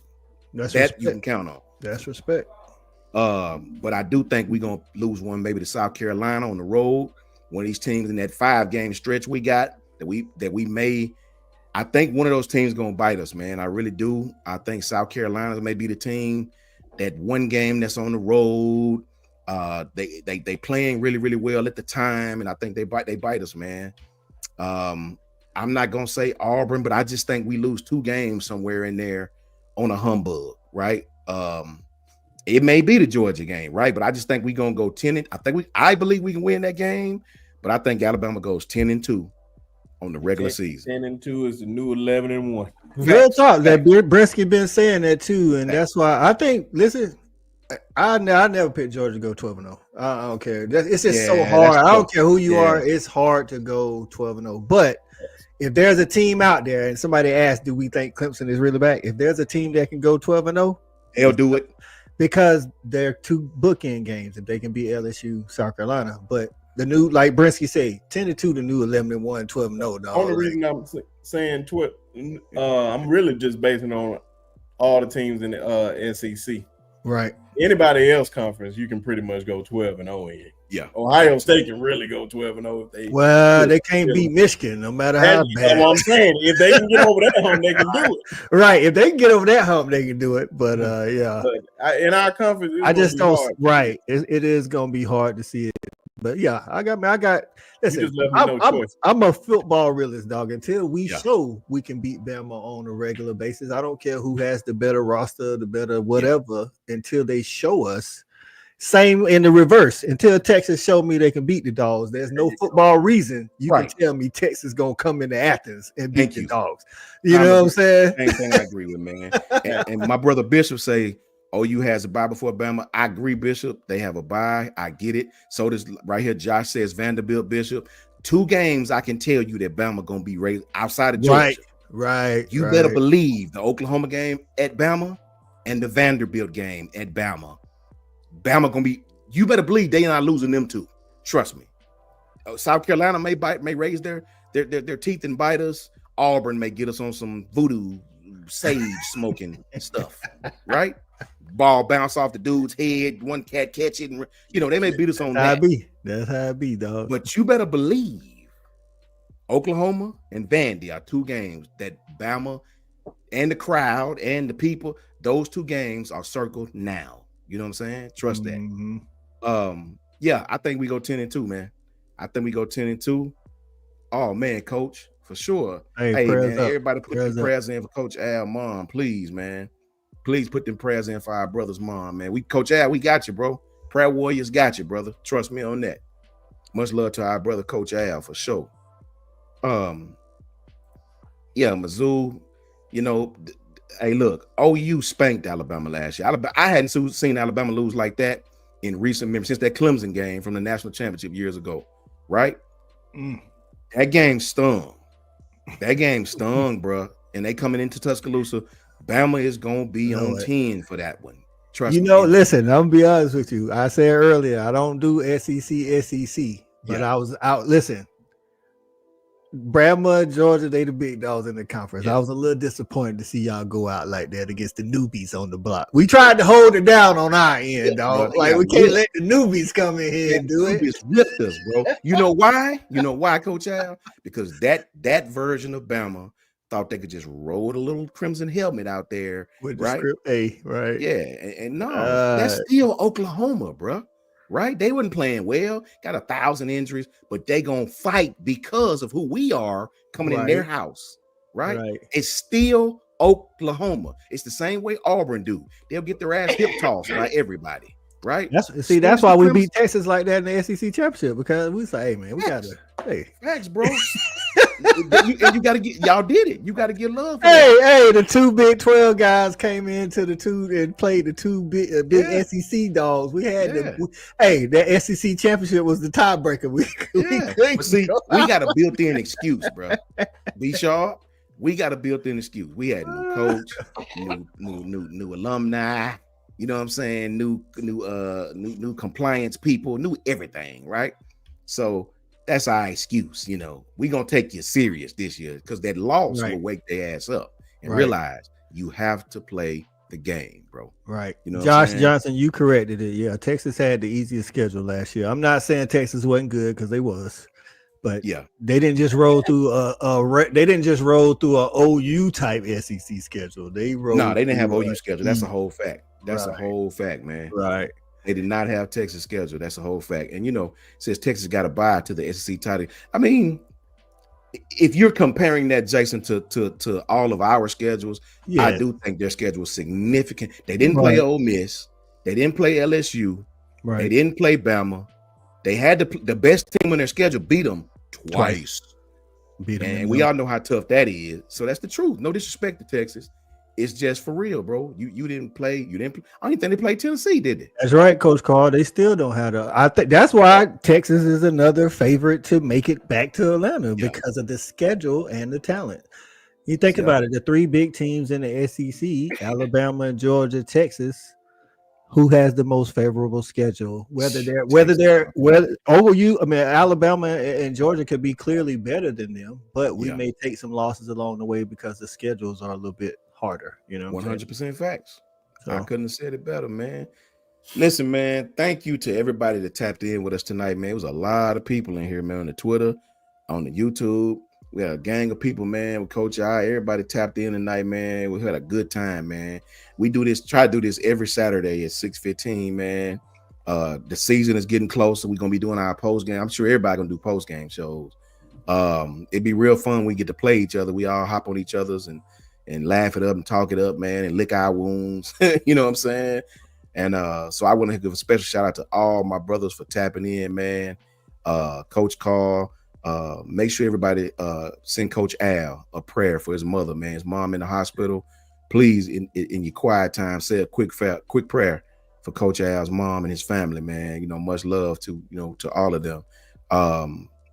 Kimberly, thank you, Kimberly. You know, much love to my brother Patriot Life. Thank you, Patriot Life. Always love to see you. Good to see you, brother. You know what I'm saying? But before we go, man, let the people know where they can find you guys, man, and really tap in with these guys' show, man, as well as Jason from Hall of Fame College Football. Tap in with these guys, man. Coach Carl's platform, Coach Al's new platform. Tap in with all these guys, man. You can't go wrong with them. They got great content. Love what Piano Man doing. You know what I'm saying? I be at work listening to Piano Man. You know what I'm saying? My brother B Sharp is everywhere. So please tap in with these guys. Let me see if I can do a B Sharp top. Which one is it, B Sharp? Which one is it? There you go. There you go. No, right there. Then just drag when you want somebody, drag they square into the big square. All right, here you go. Coach I, you let everybody know where they can find you at, brother. Hey, Fanatic Sports at Fanatic Sports on YouTube, Instagram, Twitter, and Facebook, X, if that's what you call it these days. We'll be starting on the 18th. We'll be live on Mondays, Tuesdays, and Thursdays. Mondays will be the post game wrap up, 8:00 p.m. Eastern. Tuesdays is the Georgia Respect the Hedges, 8:00 p.m. Eastern, and Thursdays is the pregame previews for the SEC. We do all SEC content, man. We don't talk about nobody outside the SEC. Thanks. We all SEC around here. So tap in with your fellas, with the boys. Facts, man. 100% facts, man. Please tap in with my brother, Coach I. You know what I'm saying? And shout out to all the Georgia fans, man, who tapped in. Hey, it's me, Piano Man. Hey, thank you, Coach Sean, as always. Coach, Facts. good to hang out with you finally. I know it, right? I know it. Yes, sir, man. My brother, be sharp, and everybody. You can always catch me every day on the Long Run with Piano Man on YouTube. You can also catch me on Twitter or X at Music and Sports Guy. And you can catch me at TikTok at Piano Man _593. I'm on any of those venues. Come hang out with me, and thanks for all the support. I'm Coach Sean. I'm at 294. So if you never subscribed to my channel, please give me the 300 before the season starts. Yes, sir. And we can go from there. And I'm willing to support all my other brothers like I always do. Just let me know where you are. Piano Man will be there. Shout out to my brother Piano Man. Right here, Coach Carl sent a super chat. Much love to my brother Coach Carl. $5 super chat from Coach Carl Broski. He says, can someone pray for Coach Al mom on live? Yes, sir. We can do a quick one right quick, Coach Carl. I set it off. Father God, we ask you to please go into the home of our brother Coach Al. We ask you to bless his mom, put blessings around her, keep her safe, bless his family, make her strong where she weak at. We know you can do it. All these blessings we ask in your name, Jesus. Amen. And we do thank Amen. God. That's Amen. a fact, man. Amen. We definitely will, Coach Carl. We definitely will. Coach Al, we love you, broski. You know what I'm saying? That's forever, for sure. And my brother B. Shaw. Oh, of course, man. Y'all already know, man. I'm Brinsky Sharp of the Sharpshooter Sports Talk.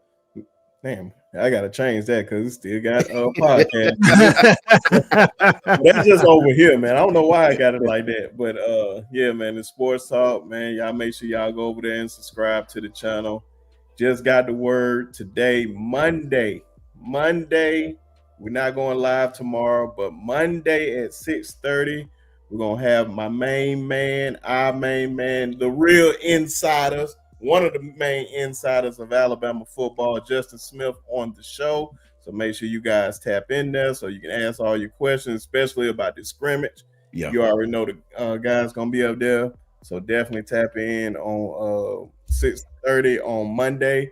And also when the season gets started, I will be picking up where Ty left off. Like on those Mondays, have all the college guys, no matter what school, Alabama, Georgia, whoever. We ain't gonna have no Auburn up there. Nobody care about Auburn. Auburn football sucks. But even Auburn fans, Texas fans, whoever, whatever, we talking recapping the weekend and all that. So I don't know a good time, probably 6 o'clock on Mondays. So we'll just say 6 o'clock on Mondays. Excellent. Have all the guys up there and we'll talk about recap everything from the weekend. So definitely see y'all on Monday at 6:30. Y'all tap in. Facts, and shout out to all the Alabama guys too, man. Yes, sir. Facts, B. Shaw. Much love to my homegirl Toya. $5 super chat. Great show, Coach Sean. Man, always. Thank you. You guys make the show. We just thank you for tapping in. I thank all of you for tapping in, man. You guys are awesome. You know what I'm saying? Much love to Toya. Thank you, Toya. Much love to you and be blessed for sure. My brother Jason hitting it up at the end. Shout out to Jason, man. And y'all tap in with Jason too, man. Great content. Hall of Fame college football over there on YouTube. Make sure y'all tap in with it, man. Shout out to the panel and prayers up for Coach Al and his mother. Facts, Jason. Thank you, brother. You know, we got love for you, man. You know, we all the Wu-Tang crew, all of us, man. Much love to Jason for sure. And thank you for that, Jason. Much appreciated, brother. Thank you to all my brothers, man, for tapping in, man. We have a good time, bro. Coach I, B Sharp, Coach Carl, and my brother Piano Man. Much love to everybody in the chat. Thank you guys for tapping in. You can catch me and B Sharp knocking it out on Monday, as he said. You know, we do this show every Saturday at 6:15 that the Lord permits. And always and forever, thank you guys, man. Much Ebony, what's up, girl? I ain't even see you, man. Ebony. Yeah, man. Much love to you. Say something real quick, Coach Sean. I didn't realize. Yeah. Go ahead, bro. Yeah, man. And sorry I ain't have my camera on, man. I don't know what's going on. That's why I've been talking like this the whole time. Hey, China got you tonight, bro. They had me a while back, remember? Yeah, man. I don't know what's going on, man. Yeah, man. It be the internet. Sometimes it be crazy, man. I don't be knowing either, bro. But it's all good. Be sharp. You was here, man. Your presence was felt. That's and all that matters, shout out to everybody in the chat, man. Because I didn't come in here and address everybody. Shout out to Coach I, praying for your mom, Latoya, Nick, who else? Kim, all y'all, man. Everybody. So many of y'all that support us. Definitely appreciate y'all. Yeah. Facts, man. Much love to everybody. Shout out to Ebony out there in Arizona, Ebony Williams, Noah's mama. Shout out to Noah. Shout out to our crew, man. Everybody, man. Shout out to Ty Hayes. Shout out to Jans, Coach Al, who was in the chat, Coach Carl, who was up here with us, John at Bama Standard, Justin at Bama Standard, and Justin Smith, Clint Lamb, our brother KB, Kangaroo Black, that's the homie, for sure. Way offsides, man. Kyle and T still doing over there at Bama Football on YouTube. Shout out to all these Bama content creators, man. Check them out. They all great. They all good. You can't go wrong going none of them. You can find me right here at JMHO Sports Talk. It's just my humble opinion. That's all it is on Twitter and YouTube. Much love to everybody out there in the chat, and thank you again for tapping in. Roll Tide, and I'll let Brinsky get the last word. Shout out to Tez. Shout out to Jason. Both my homeboy Jasons, Walker and Hall of Fame Sports. But this one, Tez and Nick and everybody that fall under them trees, those set of trees, Brinsky. F them trees and also F them hedges. Go Dogs. Much love, everybody. Roll Tide.